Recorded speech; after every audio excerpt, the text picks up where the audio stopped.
The complete list of side effects from lash conditioners. People love their lashes. I did a complete video on lash conditioners.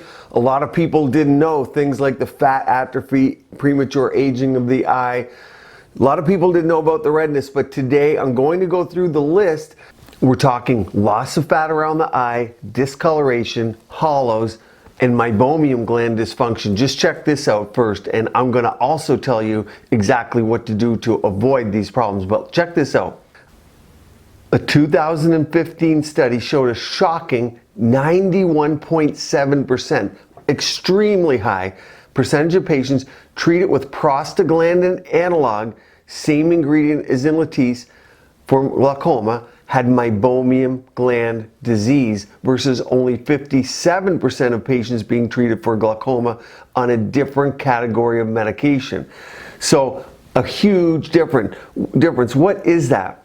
Well, what's gotten most of the press is, as it says here, is a possible permanent and irreversible dryness and ocular surface disease, OSD, more and more common, caused by Latisse and these other prostaglandin analogs. And here's the key. Look at this. Over-the-counter alternatives have increasingly gained popularity. Of course, that's the majority of people using lash conditioners due to the price point, okay, because it's a lot less expensive and you don't need a prescription. You can order it online. But unfortunately, the fact that they are not prescription leads some to falsely believe they must be safer. A list of ingredients of one of the most popular over-the-counter lash growth serums, Rohde & Field's Lash Boost, shows a not-so-friendly potential dry eye ingredient, isopropyl chlorprostinate. That's the one I want you to watch for. And again, some of these are in there, but they don't tell you. The answer to me, of course, is growth factors. Now, this similarly goes for the dark circles around the eyes, the fat atrophy. The percentages are different, but article after article, and you can read the studies, talks about these side effects. I'll list them today. I was asked, I want to know if I'm experiencing some of the side effects. And the reason the person asked that, it's like hair growth when you're on, or lash growth pertinent to this. When you're on something regularly, oftentimes we don't see the changes because they're two things. One is subtle, so they're just little changes. Two is over time. And that happens with many aesthetic procedures, but a lot of people accept side effects as something not a side effect, meaning they start taking something and they have a feeling. In this case, they might have eye irritation or dry eye, and they don't put it together. Hey, that started 3 weeks after my lash conditioner, but that association isn't made. Let's dive into the most common side effects. In fact, I'm going to go through almost all of them, so it'll be inclusive, and tell you what each means, because I know some of the big words are confusing. Even for me, I have to refresh myself. If you like these type of videos, you find value, please click the like button now, subscribe. I do videos every few days similar to this involving aesthetics, health, and well-being. First, keep in mind that Latisse is the FDA approved product, has bimatoprost, which is a prostaglandin agonist, many lash conditioners, and here's a complete list up here. Actually, it's not complete. There's certainly other ones that might have an analog in it. And that analog, if you're looking in the ingredient list, is going to be called isopropyl chlorprostinate. And it's a pretty big word, but that's what you're looking for because it's similar to the FDA approved drug in Latisse.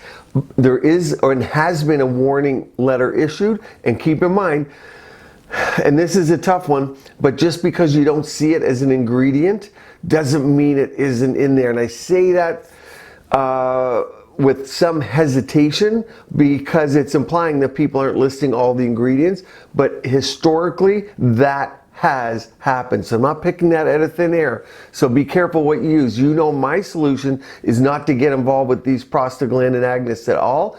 I like growth factor skincare, and I use Anti-Age's overnight lash serum is what it's called. There are proven no prostaglandin analogs because it uses growth factors, the same types we use in skincare and the same types that we use in post-recovery, the serums, the microneedling roller serum, but there's 12 of them, and they hold the lash in the growth phase or the anagen phase for a longer period of time, so the lash grows. And remember, with all these lash conditioners, the lashes get larger or longer and thicker usually over months. Let's look at the side effects now.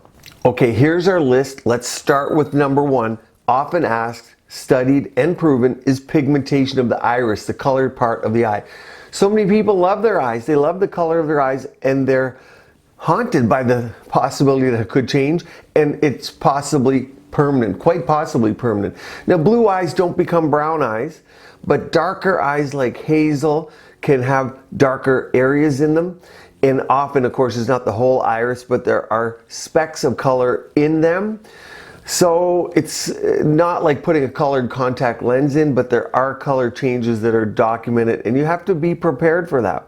So know that, because there are people that are very tied to and love the color of their eyes, and of course, we don't want to change that. Number two, conjunctival hyperemia. Big word for saying red eyes. Hyperemia means increased blood flow. Conjunctiva is the white part of the eye. Now, you know that anything can cause this. And in fact, like smoke, pollution, there's something called ocular surface disease. I have a whole video on that. Number four, eye drooping. Okay, and I did a whole video on this. If it's not up now, it will be. But there is a case, and there are case reports of it. A lot of it's from loss of the fat pad, and maybe it's affecting the musculature. Kind of scary, not that common, but you can get drooping, lid drooping, because the skin does get atrophied and fibrosis. All things we don't want. Atrophy is shrinking. Next, eyelid skin hyperpigmentation. I guess this is one we haven't talked about a lot. If you have dark circles under the eyes, if you have pigment, kind of my colored skin, most people have an element of pigment under eyes by nature of genetics. This is thought to be directly from the prostaglandins, and it can attribute to dark circles. Add that to what else causes dark circles? Loss of fat. That's why we do PRF, plasma eyes. Dry eye symptoms quite high. The eyelashes funnel the wind, the allergens, pollen, everything in a certain way away from the eye. And when you grow long lashes, lashes actually have a function that changes the dynamic flows and the protection of the eye. We'll put it that way. So dry eye symptoms can be multifactorial, but this is thought to be direct from the prostaglandin irritation. Periorbital erythema, swollen red lid. Now this has been shown in the studies. Try not to get as much of this product in the eye. If you're using the growth factor that I talked about, it's not a worry. I've never seen it. Aesthetically, which is what we're talking about, the discoloration, the loss of fat, the fibrosis, the thinning of the skin, those are all ones that go in the opposite direction of what we want to do with a beautiful, healthy, and vibrant eye. In the description below is the link to the Anti-Age Growth Serum, if that's something you want to look into. These are some of the side effects. Share in the comments below. What's your favorite product?